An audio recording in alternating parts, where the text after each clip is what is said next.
بيكم مطبخ سوزي. ازيكم يا حبايب قلبي؟ عاملين ايه؟ النهارده هنعمل مع بعض العيش البلدي، بس النهارده هنعمله في الطاسه. هيطلع معانا بالجمال اللي انتوا شايفينه، كل الارغفه هتتنفخ معانا وهيطلع حلو جدا وطري. حلو قوي طبعا للسحور. ممكن نعمل سندوتشات منه. يلا بينا على الطريقه والمقادير يا حبايبي. المقادير بتاعتنا كيلو من الدقيق، نص هيكون ابيض ونص من الدقيق الاسمر اللي هو الحبه الكامله. الدقيق ده النوع ده احنا بنجيبه هنا من عندنا. من الناس اللي مش عارفه بيتجاب منين، بيتجاب من الاشبار، مكتوب عليه بيو فايسن فول كورن ميل. طبعا ده بيبقى حلو جدا واسمر زي بتاع مصر بالظبط. ومعانا نص معلقه من الملح، وكوبايه دلوقتي مؤقتا من الميه. ميه تكون دافيه، مش ممكنش من الحنفيه يا جماعه، لازم تكون دافيه ومش سخنه طبعا. ومعانا معلقه من السكر، ومعانا باكو من الخميره اللي هي الفريش، وممكن نستبدلها بمعلقه من الخميره البودره. نحط نص معلقه صغيره من الملح على الدقيق، وهنخلط طبعا المكونات كويس جدا بالمعلقة. معانا طبق هنحط فيه الخميرة بتاعتنا ونحط عليها السكر، وندوبها كويس جدا لحد ما تبقى سايلة كده.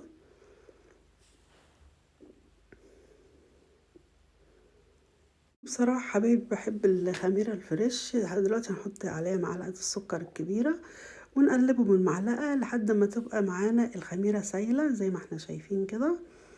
بصوا، دلوقتي هنحط عليها ربع كوباية من المية الدافية، ده من مقدار بتاع المية، ونركنها على جنب عشان نتأكد الخميرة بتاعتنا نتأكد الخميرة كويسة. ادي الخميرة بتاعتنا زي ما احنا شايفين، حلوة جدا. هنحطها دلوقتي على الدقيق، وهنكمل بقى مقدار المية. هياخد معانا تلات كوبايات الا ربع من المية.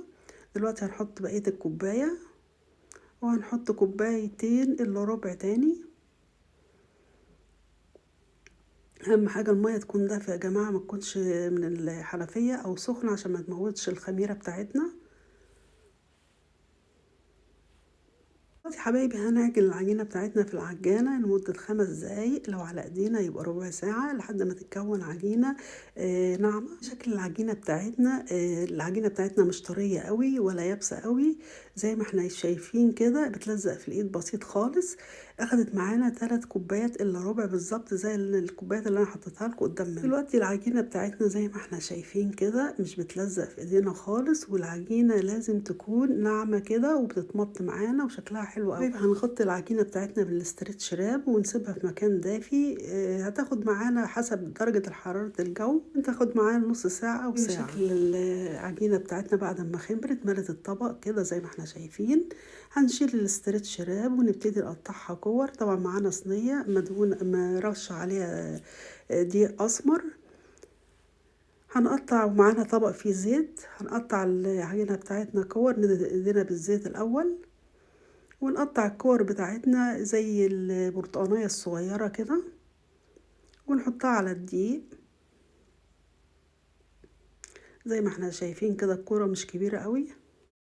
قطعناهم هنحطهم على الصينية، بس يا ريت نسيب مسافات ما بين كل واحدة واحدة عشان طبعا العجينة بتخمر معانا.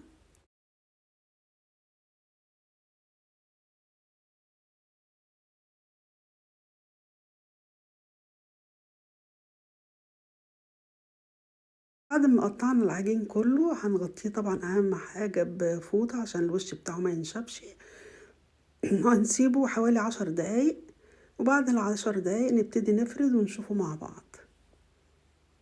دلوقتي حبايبي هنبتدي نفرد الأرغفة بتاعتنا. هنحط حبة دقيق على الرخامة، حبة مش كتير قوي يعني لأن العجينة بتاعتنا مظبوطة.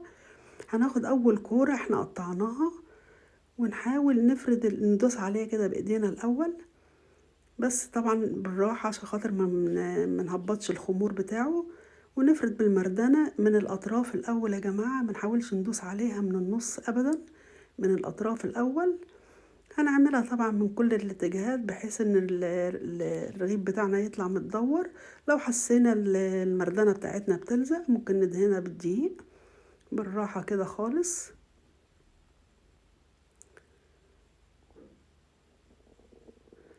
هنقلبها دلوقتي على الناحية التانية عشان السمك بتاع الرغيف يطلع زي بعض وما يبقاش حتة يعني ناحية عالية وناحية رفيعة، ناحية سميكة وناحية رفيعة.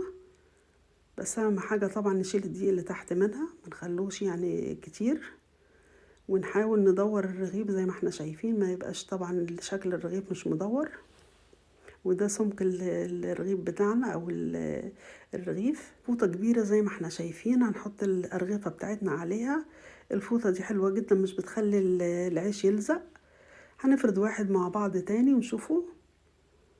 هنفرده برضو كده نفس الطريقة بالراحة خالص كده، ونحاول نقلبه الناحية التانية وننفض الدقيق اللي موجود على العيش، ونفردها كده برضو يعني بتكون مدورة، ما تكونش بيضاوية ولا اي حاجة، عشان الرغيف بتاعنا يطلع حلو ومدور.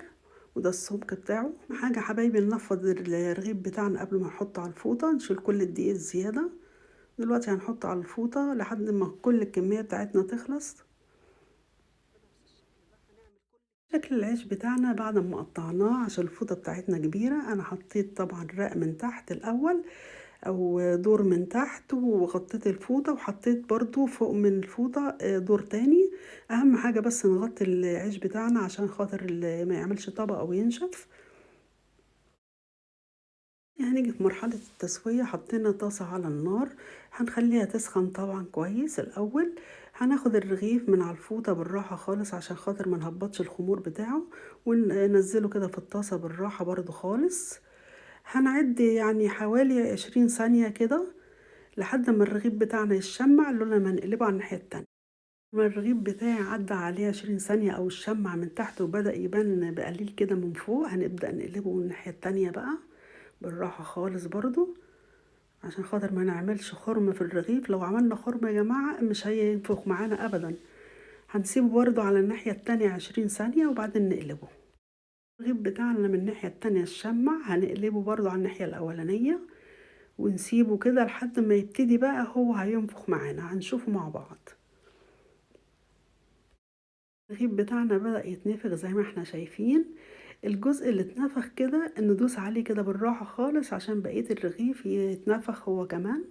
بص اهو اتنفخ كل الرغيف، وكل الأرغفة بتاعتنا الحمد لله اتنفخت زي ما احنا شايفين كده.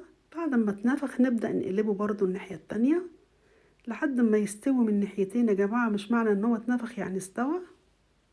هنبدأ نقلب فيه كل مرة على كل ناحية حوالي 20 ثانية لحد لقينا فيه خرم كده، ندوس عليه بالراحة برضو علشان خاطر يساعد على الانتفاخ. اهو زي ما احنا شايفين كده، نقلبه برضو الناحية التانية، وكده الرغيف بتاعنا استوى زي ما احنا شايفين كده. استوى طالما خد اللون الحلو ده. الرغيف بتاعنا استوى، هنطلعه بقى على صينية او على اي حاجة. معلش هو الرغيف كان سخن في ايديا. هنحطه على صينية، واهم حاجة نغطي الارغفة يا جماعة عشان خاطر بيساعد على الطراوة بتاعته، مع ان هو طري جدا وحلو. دلوقتي حبايبي هنعمل واحد تاني بنفس الطريقة. خدته بالراحة من على الفوطة وحطيته في قلب الطاسة. هنسيبه برضو 20 دقيقة. انا حبيت يعني اوريكم مرة تانية لحد ما يعمل الفقاعية اللي هي بتتعمل على الوش.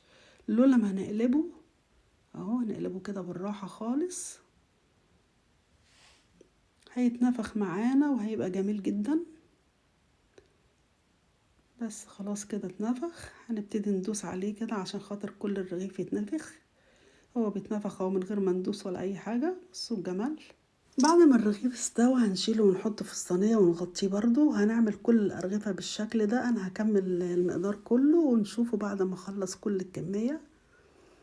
يا حبايبي زي ما احنا شايفين الأرغفة بتاعتنا كلها خلصت. ايه رأيكم بقى في الجمال ده؟ حاجة مفيش بعد كده. من كيلو دي عملنا الكمية دي 24 رغيف. كل الأرغفة بتاعتنا اتنفخت زي ما احنا شايفين كده. دلوقتي هنشوف واحد مع بعض. بص الأرغفة كلها جميلة ازاي وطرية حلوة قوي قوي. هناخد واحد ونشوفه بقى مع بعض كده، نفتحه ونشوف الجمال ده مع بعض. بصوا هنفتح واحد زي ما احنا شايفين كده ونشوفه من جوه شكله ايه. حلو قوي يا جماعة للسندوتشات، للسحور، رمضان. كل سنة وانتم طيبين يا رب. يعود الايام علينا كلنا بخير. وطبعا العيش والمخبوزات عموما في البيت بتبقى حلوة قوي. اتمنى حبايب الوصفة تكون عجبتكم، ولو عجبتكم ما تنسونيش بقى في اللايك والشير والسبسكرايب. وياريت تتابعوني على صفحتي على الفيسبوك باسم مطبخ سوزي. سلام.